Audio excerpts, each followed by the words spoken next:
여호수아 3장 7절로 17절 말씀입니다. 여호수아 3장 7절로 17절 말씀, 매일 성경으로는 323면입니다. 한 절씩 교독하고 마지막 절은 함께 읽겠습니다. 제가 7절을 읽습니다. 여호와께서 여호수아에게 이르시되 내가 오늘부터 시작하여 너를 온 이스라엘의 목전에서 크게 하여 내가 모세와 함께 있었던 것 같이 너와 함께 있는 것을 그들이 알게 하리라. 너는 언약궤를 맨 제사장들에게 명령하여 이르기를 너희가 요단 물가에 이르거든 요단에 들어서라 하라. 여호수아가 이스라엘 자손에게 이르되 이리 와서 너희 하나님 여호와의 말씀을 들으라 하고 또 말하되 살아계신 하나님이 너희 가운데에 계시사 가나안 족속과 헷 족속과 히위 족속과 브리스 족속과 기르가스 족속과 아모리 족속과 여부스 족속을 너희 앞에서 반드시 쫓아내실 줄을 이것으로써 너희가 알리라. 보라, 온 땅에 주의 언약궤가 너희 앞에서 요단을 건너가나니 이제 이스라엘 지파 중에서 각 지파에 한 사람씩 12명을 택하라. 온 땅에 주 여호와의 궤를 맨 제사장들의 발바닥이 요단 물을 밟고 멈추면 요단 물 곧 위에서부터 흘러내리던 물이 끊어지고 한 곳에 쌓여 서리라. 백성이 요단을 건너려고 자기들의 장막을 떠날 때에 제사장들은 언약궤를 메고 백성 앞에서 나아가니라.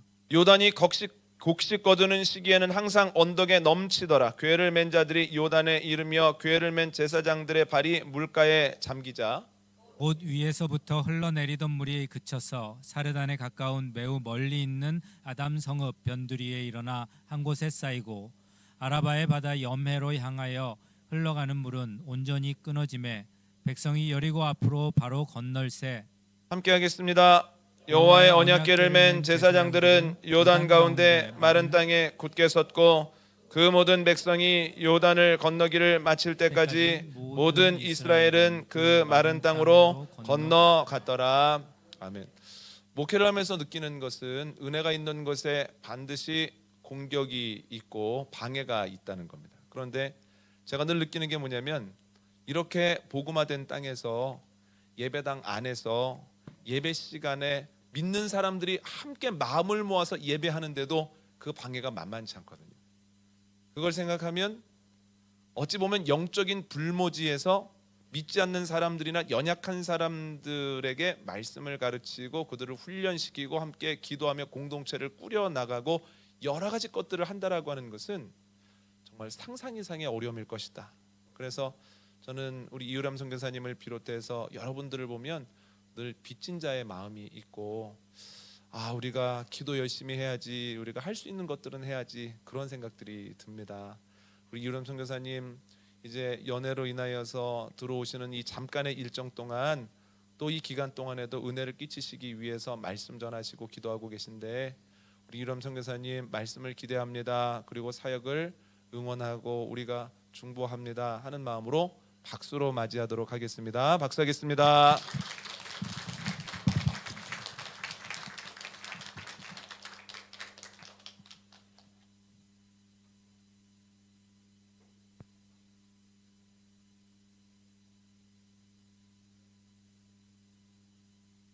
되는 건가요? 네.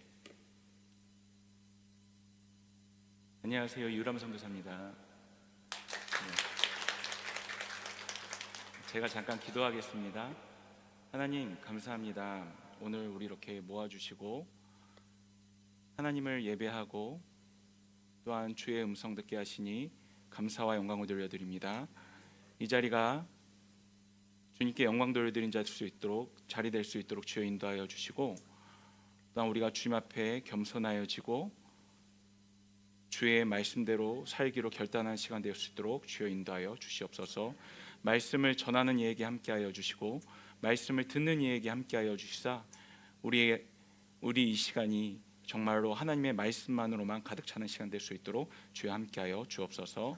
감사를 드리며 예수님의 이름으로 기도합니다. 아멘. 예, 여러분 너무 반갑습니다. 네, 한 6개월 만에 만나 뵙게 되었는데요. 이렇게 정말 부족한 자를 초청해 주신 이송원 담임 목사님 그리고 생명문교회 모든 성도님들께 진심으로 감사를 드립니다. 네, 감사합니다. 그리고 좀 이 시간에 박수를 먼저 좀 쳤으면 좋겠는데요. 여기 다음 세대들이 보이네요. 보니까요. 1명, 2명 다음 세대들이 있는데 저 뒤에 또 우리 전도사님 아기들도 아기들 목사님 아기도 있고요. 그러니까 우리 다음 세대들을 우리 축복하는 마음으로 박수 한번 쳤으면 좋겠습니다. 이 시간이 우리 친구들에게는 좀 힘들고 어려운 그런 시간이 될 수도 있거든요. 저는 이제 예배를 가면 저 뒤에도 미안, 너네 2명 못 봤어. 아까 편의점에서 봤는데 미안. 우리 저 둘을 위해서 다시 한번 박수 치시죠. 그러면. 네. 저는 이제 예배를 가면 이제 어른들도 물론 너무나도 감사하게 드리는 것이 너무나도 좋지만 보기 좋지만 우리 다음 세대들, 이 어린이들 그리고 중고등부 친구들이 예배에 나와 예배드리는 모습이 너무나도 보기 좋고 주님께 감사하더라고요. 이 시간이 너무나도 힘든 시간이고 여러분 너무나도 잘 아시죠? 자꾸 이렇게 주님께서 사랑하는 자에게 잠을 주신다고 그 잠 가운데 주님이 만나 주시는 시간이기도 하고요. 그런데 오늘 이 시간 하나님께서 말씀으로 여러분을 만나 주시기를 간절히 소망합니다. 저는 아이들이 3명 있습니다. 첫째가 이온유, 둘째가 이진, 셋째가 이현 그렇게 됩니다.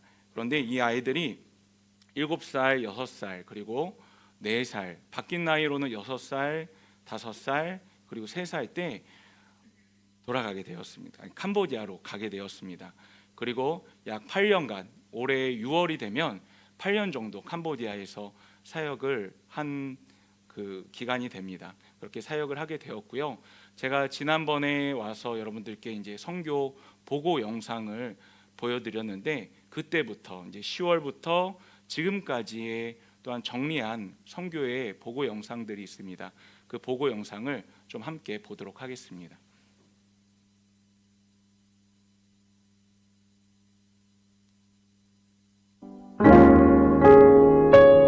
내 하나님 서신 발 앞에 무릎 꿇고 경배하리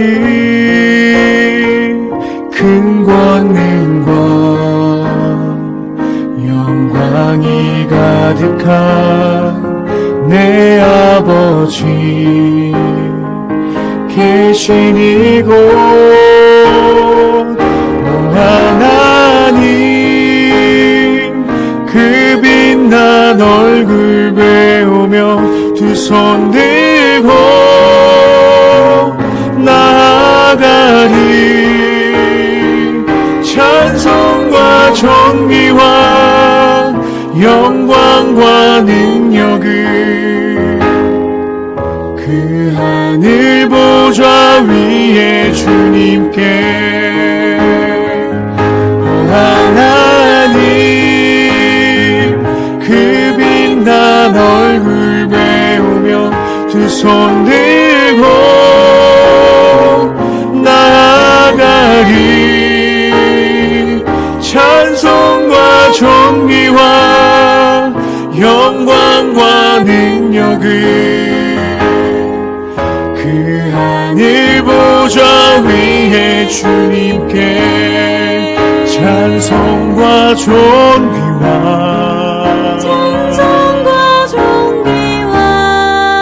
영광과 능력을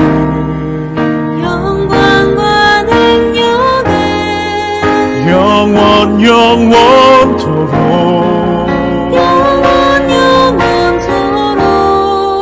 받아 주옵소서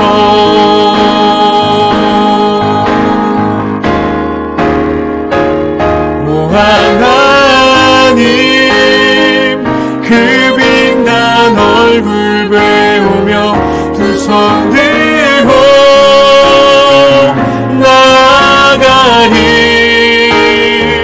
찬송과 존귀와 영광과 능력을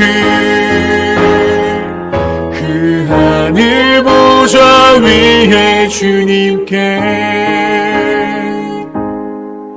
그 하늘 보좌 위에 주님께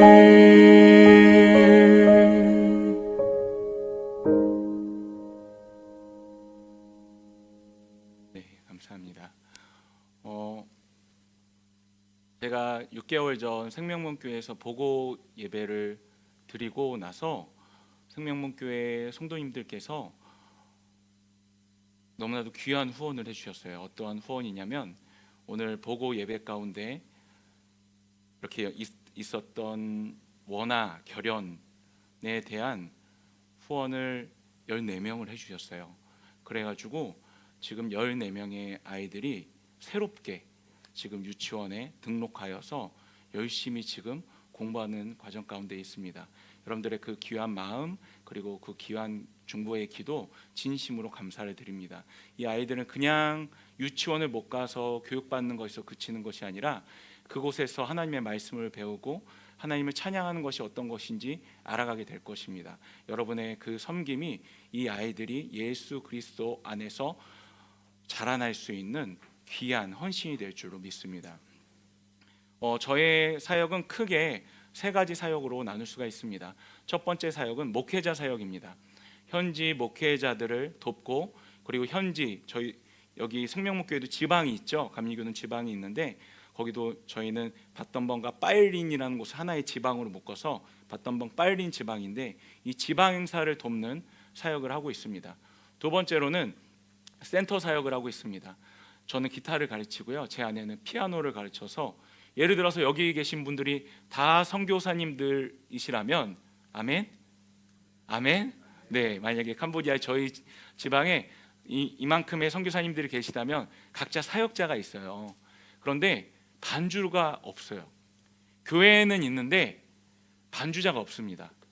그래서 아내가 할 수 있는 만큼 지금 그 반주자들을 키우고 있어요. 그래서 그 반주자들이 열심히 배워가지고 각 교회로 또 가서 반주를 할 수 있게끔 저 역시도 필요에 따라 기타를 가르쳐서 또 기타로 찬양할 수 있게끔 그런 것들을 지금 저희가 하는 사역 중에 하나라고 보실 수 있고요. 또 한 가지 이 센터에서 하는 것 중에 하나가 방금 전에 말씀드렸던 원화 후원 사역입니다.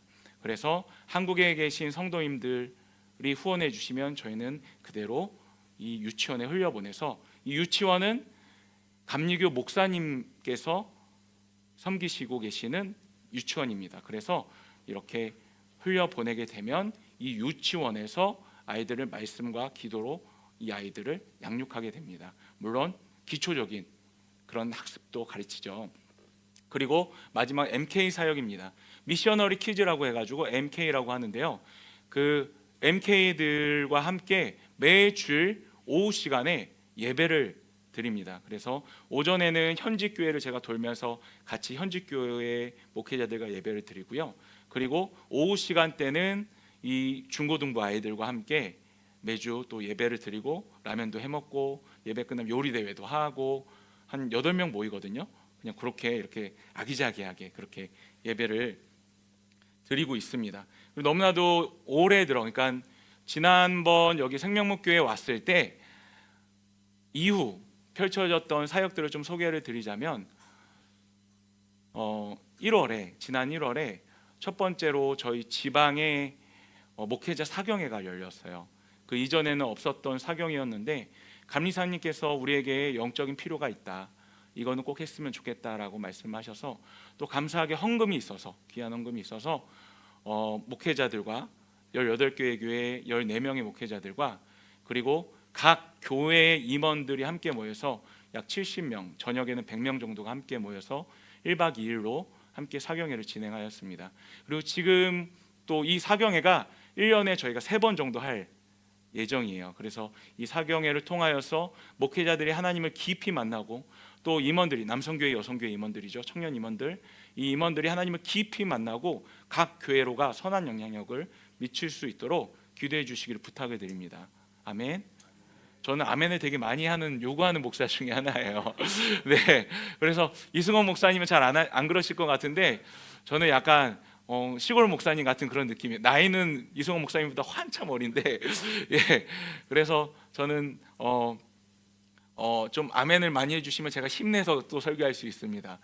예, 재미 없더라도 좀 아멘 좀 해주세요. 네, 네. 그리고 또 한 가지 지금 진행하고 또 기도하고 있는 사역 중에 하나는 이 지난번에 와서 제가 목회자들이 말씀이 참 약하다라는 그런 말씀을 드렸어요. 그래서 이거는 빨리 무엇인가 조치를 취해야겠다, 무엇인가 해 나가야겠다라는 그런 마음에 오래전부터 계획하고 있었던 것을 한 발자국 정말 내디뎠습니다. 그것이 무엇이냐면요, 목회자를 위한 성경학교요. 이 성경학교는, 이 교재는 약 2,000페이지 정도 되는데요, 2,000페이지의 성경 전체를 완전하게 풀어, 진짜 촘촘하게 이렇게 풀어 나가는 거예요. 목적은 목회자들이 설교를 쓸 수 있게끔 돕는 역할입니다. 그런데 이제 막 20페이지 번역했나요? 전문가하고 지금 번역을 하고 있는데 20페이지 이제 번역한 것 같아요. 약 100분의 1 정도, 1% 정도 했습니다. 그런데 여러분 기도 많이 해주시고요. 이 번역이 잘 번역되어지고, 이 책이 잘 번역되어지고, 또 번역과 또 가르치는 건 또 다르잖아요. 또 제가 잘 가르칠 수 있는 은혜를 허락해 달라고 여러분 기도해 주시길 부탁드립니다. 네, 감사합니다. 적극적으로 도와주셔서 감사합니다. 네, 제가 지난번 순종에 대해서 여러분들과 함께 말씀을 나누었습니다. 엘리사와 함께한 한 여인의 순종에 대해서 여러분들과 함께 말씀을 나누었습니다. 한 여인이 순종을 했더니 그 여인이 갖고 있는 기름 한 그릇이 여러 기름 그릇에 담기게 되었고, 모든 빚을 갚고 그 두 아들과 함께 생활하고 남았더라라는 그런 내용이었습니다. 설교 내용이 다 기억나시죠? 아, 네, 다 기억나신 줄 믿습니다. 네, 네, 그런 순종에 대해서 제가 설교를 했는데요, 제 마음 가운데 하나님께서 주시는 지속적인 단어는 순종이라는 단어입니다. 한번 저를 따라해 보시겠습니까? 순종. 여러분, 제가 자꾸 따라하라고 말씀드리는 이유는요, 잠 깨시라고요. 자, 한 번 더 따라하겠습니다. 순종. 네, 오늘의 말씀 역시도요, 순종에 관한 말씀입니다. 예전에 모세가 12명의 정탐꾼을 보냈던 것처럼 이번에는 여호수아가 정탐꾼을 여리고로 보냅니다. 정탐꾼들이 돌아와 여리고의 백성들이 하나님으로 말미암아 두렵고 떨려하고 있습니다. 이 이스라엘 입장에서는 너무나도 긍정적인 보고입니다. 이것은요, 하나님을 두려워하고 있고 이스라엘 백성을 두려워하고 있다는 것은 이스라엘 입장에서는 너무나도 긍정적인 보고죠. 이에 최고 지도자인 여호수아는 아침에 일찍 일어납니다. 그리고 백성들과 함께 여리고로 향하죠. 하지만 그 앞에 놓여 있는 첫 번째 어려움이 있습니다. 그것은 15절의 말씀과 같이 깊은 물이 차 있는 요단강입니다. 여호수아는 언약궤를 맨 제사장들에게 명하여 그 요단강에 서게 합니다.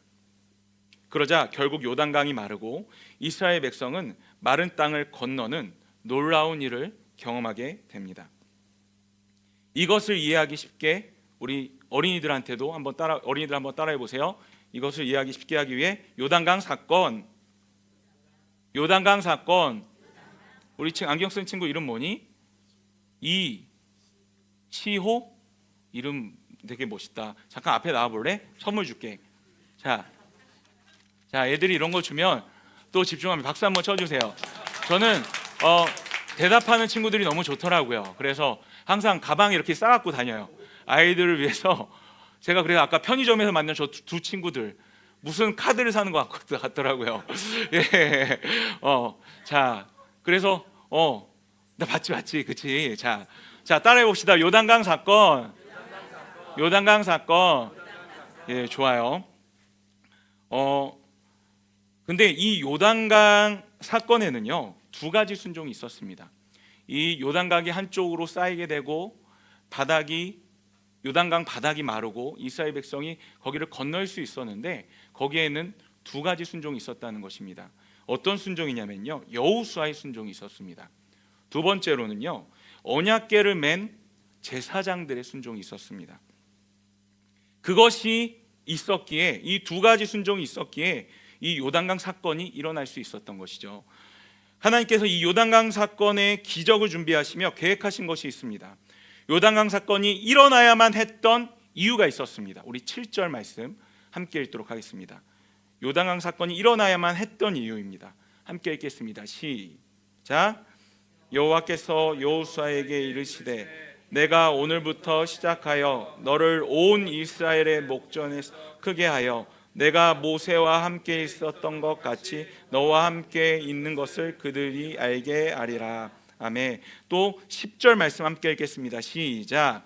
또 말하되 살아계신 하나님이 너희 가운데에 계시사 가나안 족속과 헷 족속과 히위 족속과 브리스 족속과 기르가스 족속과 아모리 족속과 여부스 족속을 너희 앞에서 반드시 쫓아낼 줄을 이것으로 너희가 알리라. 아멘. 이 요단강 사건을 계획하시면서 하나님께서 세우신 하나님께서 분명 이 요단강 사건을 만드신 분명한 이유가 있었습니다. 그것은요, 첫 번째로는요, 여호수아의 리더십을 위함이었습니다. 그리고 이스라엘 백성의 마음의 담대함을 위함이기도 했습니다. 7절 말씀 보면요, 내가 이 기회를 통하여서 여호수아 너의 리더십을 세워줄게 라는 하나님의 말씀이 있습니다. 여호수아 입장에서는요, 너무나도 반가운 소식입니다. 하나님께서 직접 나서셔서 여호수아야, 모세 이후에 넌데 너가 모세가 있었을 때 얼마나 큰 일들이 일어났었던 거 잘 알고 있지. 그런데 너 자신 없지.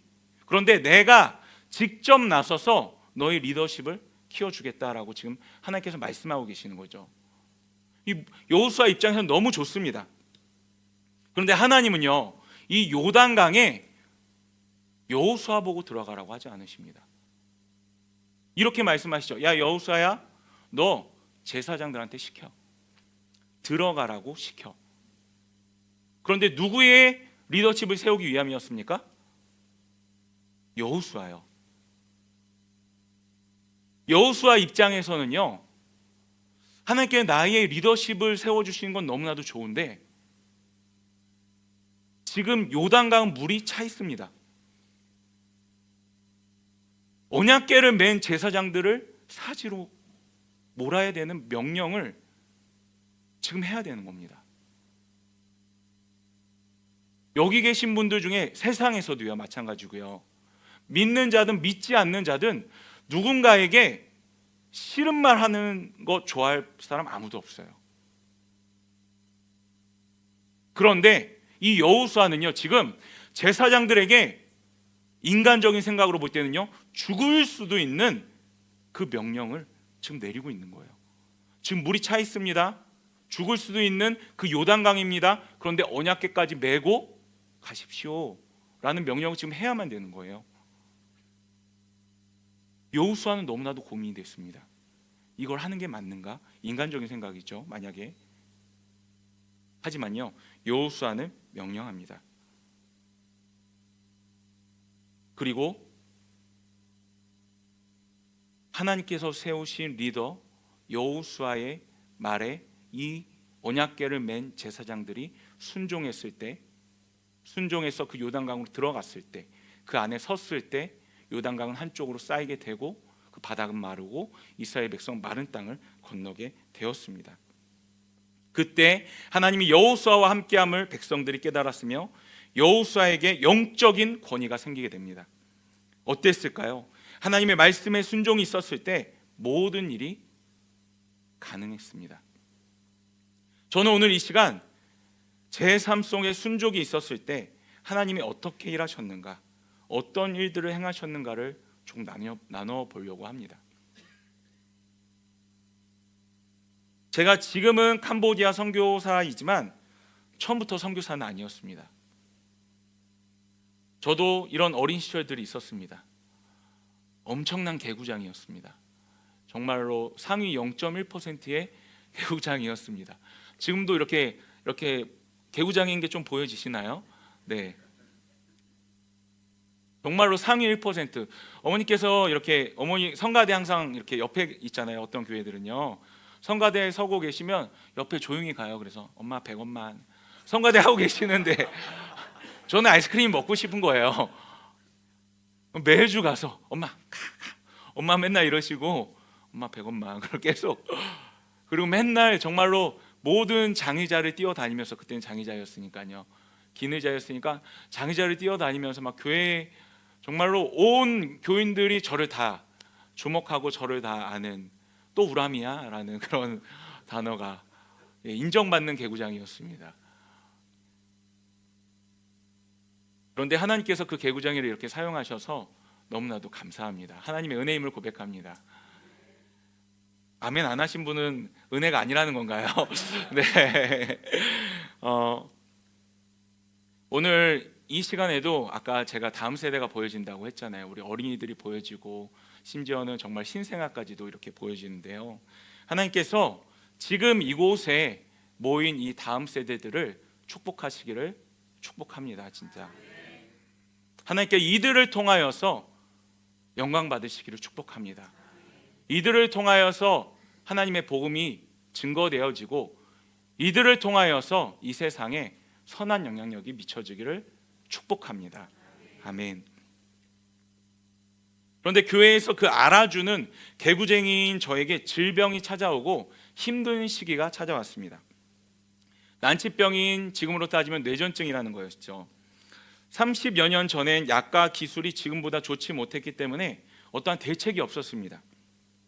저희 어머니께서 할 수 있는 것이라곤 교회와 기도원에서 밤낮으로 하나님께 울부짖으며 기도하는 것이었습니다. 그리고 이것저것 다 막 먹이시더라고요, 저한테. 제가 가장 기억에 나는 게 소 눈알 끓인 물이었어요. 그러니까 뭐 양약으로도 아무거로도 안 되니까 좋다 한 거를 다 먹여보시는 거죠. 낫지를 않으니. 그리고 또 기억에 나는 게 빨간 돌을 갖고 오시더니 그걸 갈아 먹으면 낫는다고 또 갈아서 또 그걸 타서 먹기도 하고. 그런데 이게 좋아지나요? 낫지를 않는 거예요. 그때 저희 담임 목사님, 저희 어렸을 때 담임 목사님께서 어머니에게 하나님의 종으로 드려라 라는 권고를 하셨고, 어머니는 하나님께 서원 기도를 하셨습니다. 예, 제 허락도 받지 않으시고요. 네, 서원 기도를 하셨습니다.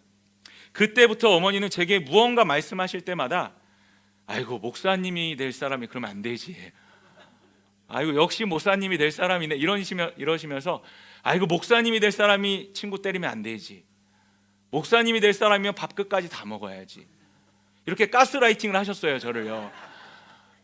그래서 저는 어려서부터 나는 목사님이 될 사람인가? 그러고 중2 때 하나님을 깊이 만나고 저 역시도 이제 하나님께 제 마음에 제가 헌신을 하게 됐죠, 하나님께요. 그런데 그 어렸을 적 그렇게 하나님의 은혜로 질병은 많이 호전되어졌고요. 지금은 삶에서 큰 불편함을 느끼지 못합니다. 하나님께서 바울에게 바울이 이게 간질이었는지 안질이었는지 확실하지는 않지만 바울이 3번이나 하나님 앞에 고쳐주십시오, 제가 주의 복음을 전해야 되는데 고쳐주십시오라고 기도했을 때 너의 은혜가 너에게 족하다라고 답을 주십니다. 이 질병은요, 제가 지금도 갖고 있는 이 질병은 더 이상 저에게 질병이 아닙니다. 제가 하나님께로 헌신할 수 있는 하나의 도구밖에 되지 않습니다. 그렇기 때문에 이 질병은 저에게 있어서 은혜입니다. 아들의 질병을 고치겠다는 이 간절함으로 말미암은 것이었지만 하나님께 세우신 목사님의 말씀에 대한 어머니의 순종이 저를 여기까지 이끄는 어떤 시작점이 되었습니다. 그것이 비록 가스라이팅이기도 했지만요. 근데 제가 하나님을 만나게 되었고 제가 헌신하게 되었습니다. 이것은 어머니의 순종이 제 삶에 미친 영향력입니다. 어머니의 순종이죠. 직접적인 좀 제 얘기를 조금 들려드리려고 합니다. 제가 20살 때 신학생, 이제 막 신학생이 될 때였습니다. 저희 본교회는 은평구에 있는 양광교회인데요, 양광교회에서 이제 단기 선교, 해외 단기 선교 이런 게 하나도 없었어요. 그런데 딱 제가 20살 될 때 단기 선교를 시작을 한 거예요. 막 청년들이 막 일어나기 시작했고, 그때 우리도 한번 가보자 해외로. 그래서 가려고 했던 곳이 러시아 우수리스크라는 도시였어요. 그런데 저와는 너무나도 먼 이야기였어요, 이게요. 왜냐하면 저희 집은 너무나도 재정적으로 너무나도 힘이 들었습니다. 제가 등록금을 내지 못하고, 그리고 학교에 다닐 때 차비만 간신히 들고 다닐 정도로만 거의 재정적으로 너무나도 힘들었어요. 그러니까 청년부 안에서 우리 이번에 단기 선교 갑니다라고 이렇게 이야기했을 때 가나 보다. 그렇죠. 너무나 먼 이야기잖아요. 왜냐하면 가려면 뭐 필요합니까?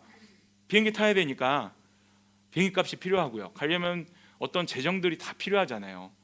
그런데 학교 이제 막 그냥 학교 다닐 때, 대학교 다닐 때 차비만 들고 다니는데 비행기도 한 번 안 타본 내가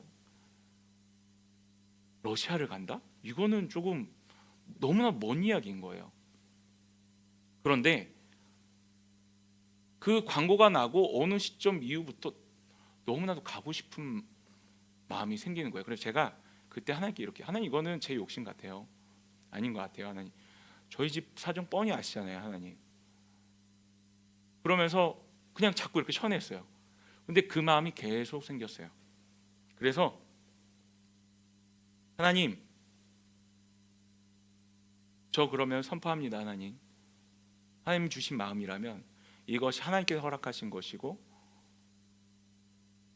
하나님의 것이고 하나님께 영광이 된다면 저 갈게요. 그리고 선포했어요. 하나님, 저 가겠습니다.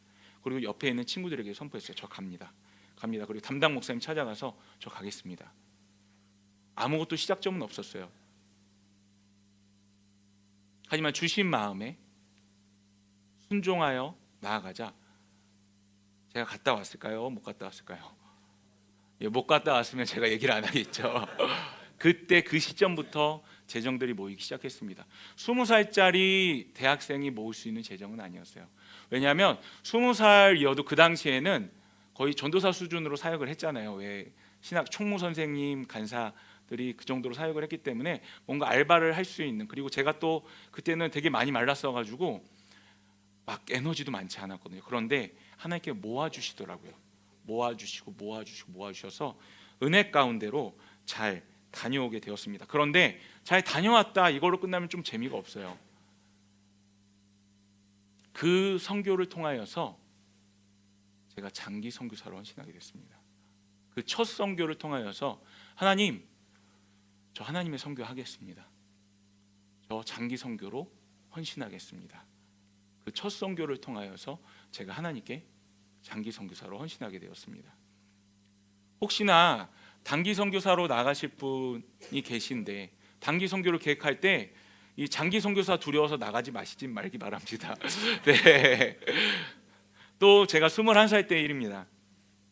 신학생으로 다른 교회였어요. 이제는요. 한 부서를 제가 섬기고 사역하고 있었습니다. 그런데 캄보디아에 어떤 한인 교회가 있었는데 제가 중고등학교 때 스승님께서 저한테 메일로 연락이 왔어요. 그때는 제가 중고등부 때 만난 전도사님이셨는데 이제 담임 목사님이 되셨고 저는 신학생이 되어서 메일이 온 거죠. 우라마, 너 신학교 들어간 거 아는데 우리 한인교회에 지금 교회 학교를 담당해 줄 사람이 아무도 없다. 어른들은 내가 어떻게 되겠는데 아동부하고 중고등부 많지는 않지만 네가 와서 좀 도와줄래? 저는 지금 이미 부서를 섬기고 있고 그런데 어떻게 해야 될지 모르겠는 거예요. 왜냐하면 제가 많이 은혜를 입었던 스승님이었거든요. 그래서 기도해 보겠습니다 그랬죠. 계속 기도하는데 가야겠다는 생각이 드는 거예요. 그것도 가려면 휴학하고 가야 돼요. 휴학도 해야 되고 중간이었어요. 그냥 한 해를 마무리 짓는 12월에 가는 게 아니라 9월에 가야 돼. 9월이면 진짜 한 중간이거든요. 사역도 한 중간이고 학교도 한 중간이에요. 근데 하나님께서 가라는 마음 또 근데 가장 발목을 잡을 것만 같은 재정. 20살에는 재정이 없었는데 21살에는 재정이 넘쳐났을까요? 아니요. 그런데 그 주시는 마음에 한번 하나님, 저 하나님 잘 아니까요. 이거 하나님 주신 마음이면 저는 몰라요. 하나님 순종했더니 제가 사임하는 그날 비행값이 만들어졌어요.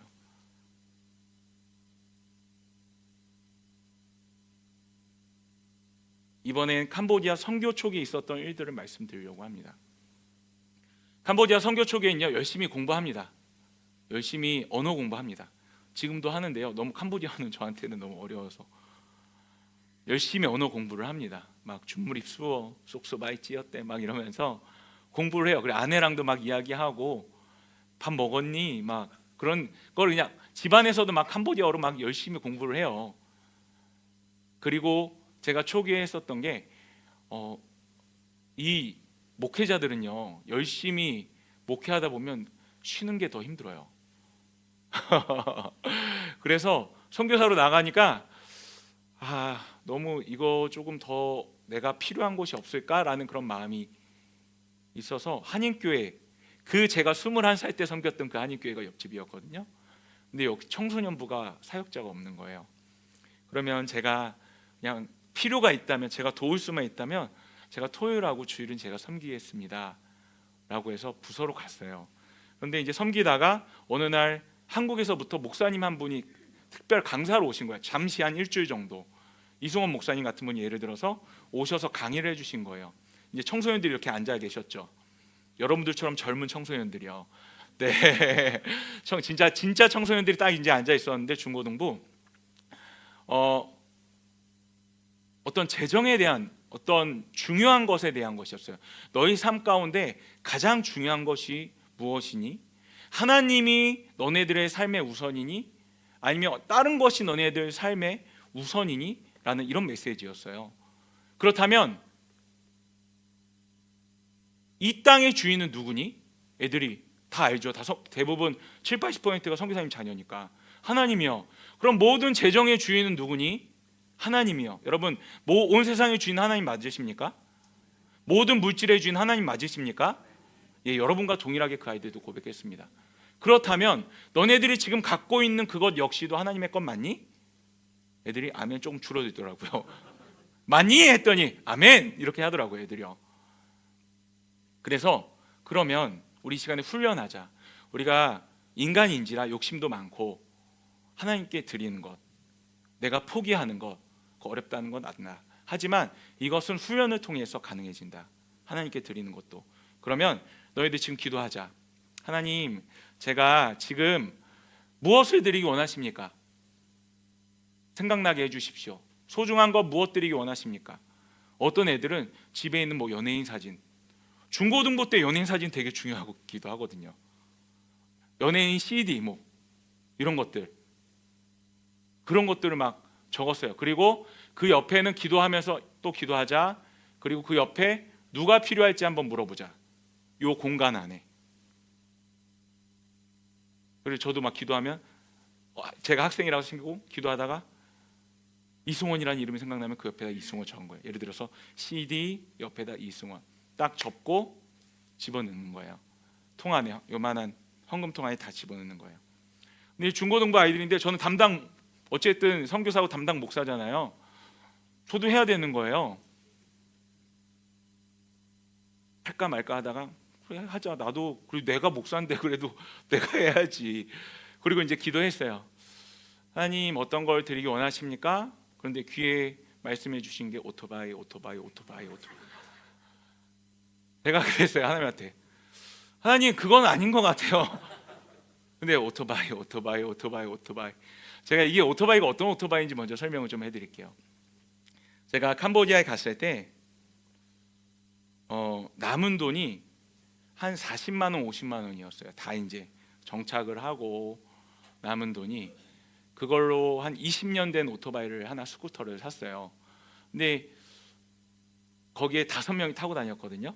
아까 그 3살짜리 한 명, 이렇게 그 빈 공간 앞에 3살짜리 한 명 이렇게 타고, 그 뒤에 5살짜리 타고, 제가 운전대 잡으면서 이렇게 타고, 그 뒤에 이제 6살짜리 타고, 엄마가 거의 엉덩이 반 나와가지고 이렇게 다녔어요.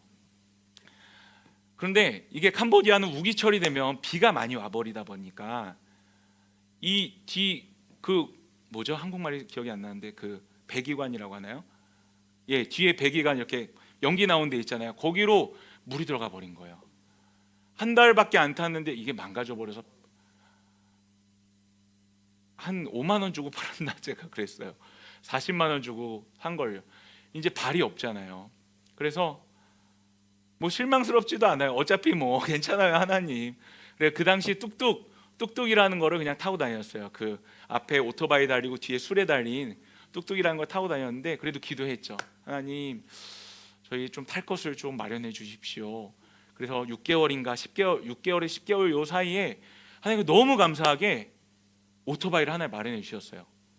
그거는 10년 된 오토바이였어요. 이 10년 된 오토바이 타고 다니다가 10년 된 오토바이를 타자니 얼마나 좋아요. 완전 리무진이죠. 이거는요 벤츠죠. 벤츠급이죠. 진짜 너무 좋은 거예요. 그런데 제가 이렇게 기도하는데 하나님께서 오토바이 그 오토바이 산지 한 달밖에 안 됐거든요. 벤츠 산지 한 달 됐는데 하나님 오토바이 그러시는 거예요. 그래서 제가 하나님 아닌 것 같은데요. 그런데 그 마음을 계속 주시는 거예요. 적었어요. 적었고 그리고 또 한 가지는 옆에다가 기도를 하면서 이름을 적었습니다. 기도하면서 학생 한 명 이름을 적었어요. 그리고 예배가 끝나고 저한테 키를 줬어요. 그런데 그 다음날 부모님이 찾아왔어요. 부모님이 찾아와서 이거 왜 주셨냐고. 그러니까 기도하다가 이런 것들이 있어서 오토바이를 주게 됐다고.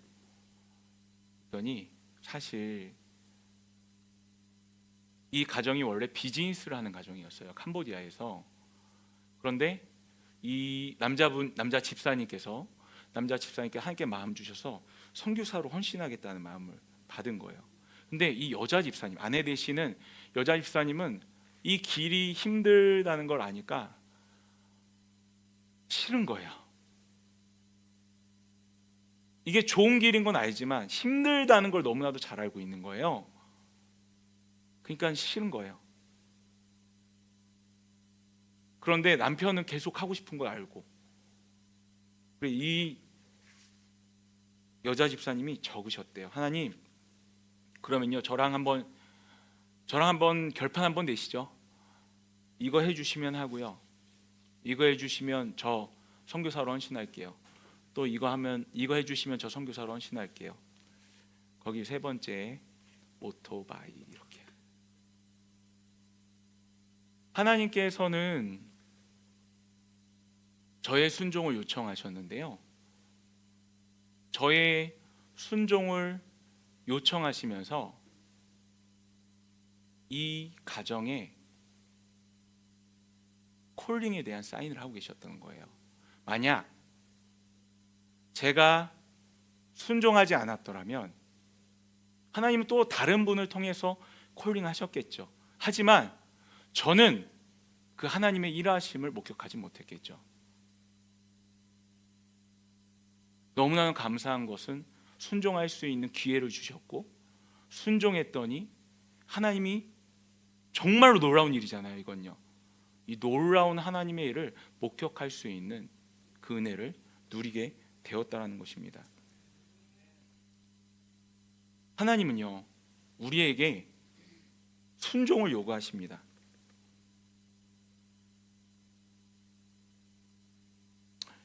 여호수아에게 순종을 요구하셨죠. 사지로 내몰아라. 또 제사장들에게도 순종을 요구하셨죠. 이제는 사지로 나아가라.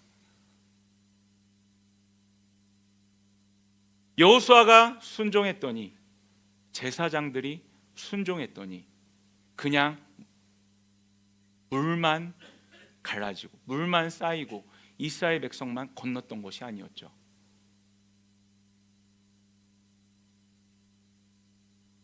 그들이 하나님께서 허락하신 모든 것들을 취할 수 있는 은혜를 누리게 됩니다. 그런데 그들만 누렸나요? 아니요. 이스라엘 백성 모두가 그것을 누리게 되었습니다. 저희 어머니의 작은 순종 하나, 아들을 바쳐 아들을 드려 라는 그 시작점이 제가 하나님께로 헌신할 수 있는 그 시작점이 되어줬습니다. 또 어떻게 보면 저의 작은 그 순종 하나가 한 가정을 선교사로 콜링하는 작은 도구가 되어졌고요. 저 역시도 한쪽 면에서는 그 하나님의 놀라운 행하심을 보는 것을 목격하는 은혜를 누리게 되었습니다. 때로는 우리의 순종을 통하여서, 여러분 제가 순종이라는 단어를 지난번에 어떤 단어로 표현했는지 기억나시나요? 제가 수도꼭지라고 했어요. 하나님 순종했을 때 하나님의 계획이 이만큼 있는데 우리의 삶 가운데 하나님의 그 계획이 이루어진다라고 표현드렸습니다. 때로는 우리가 순종했을 때 그 결과는 우리 앞에만 이루어지는 것 같은데, 때로는 우리의 순종으로 인하여서 그 은혜가 내 옆에, 그 은혜가 믿지 않는 자들에게, 그 은혜가 죽어가는 자들에게 이룰 수 있다는 것입니다. 사랑하는 성도 여러분, 하나님께 지금 여러분에게 요청하고 계시는 순종은 무엇입니까? 하나님께 지금 나의 길을 같이 가자고 하고 계시는데 여러분에게 부담감으로 다가오고 있는 그것은 무엇이냐는 것입니다.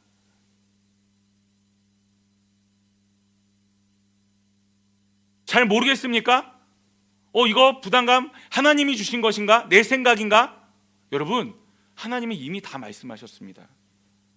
주님께서 주의 말씀을 이미 다 성경에 기록하셨습니다. 여러분 마음 가운데 어떤 부담감이 드는데요, 그것이 하나님이 기뻐하시는 것이다, 그것이 이미 성경에 기록된 것이다, 그것은요 우리가 순종해야 되는 것입니다. 왜냐하면요 하나님은요 이미 말씀하셨거든요. 그런데 우리는 또 구하죠. 하나님 말씀해 주세요. 부담감이 있을 때 우린 또 구하죠. 하나님 말씀해 주세요. 하나님 확실하게 말씀해 주세요. 왜요? 하기 싫으니까, 가기 싫으니까. 하지만 분명한 것이 있습니다. 우리가 그 하나님이 주시는 부담감, 말씀으로부터 오는 그 부담감에 순종했을 때 하나님의 계획은 나의 삶 가운데, 그리고 우리 이웃의 삶 가운데, 그리고 열방 가운데 이루어지게 됩니다. 오늘 부활절입니다. 어찌 보면 여러분의 그 순종으로 말미암아 이 부활의 기쁨을 이젠 나만 누리는 것이 아니라 내 이웃에게 흘러가고 열방 가운데로 흘러가게 될 것입니다. 그런데 그것이 어떤 것일지는 아무도 모릅니다.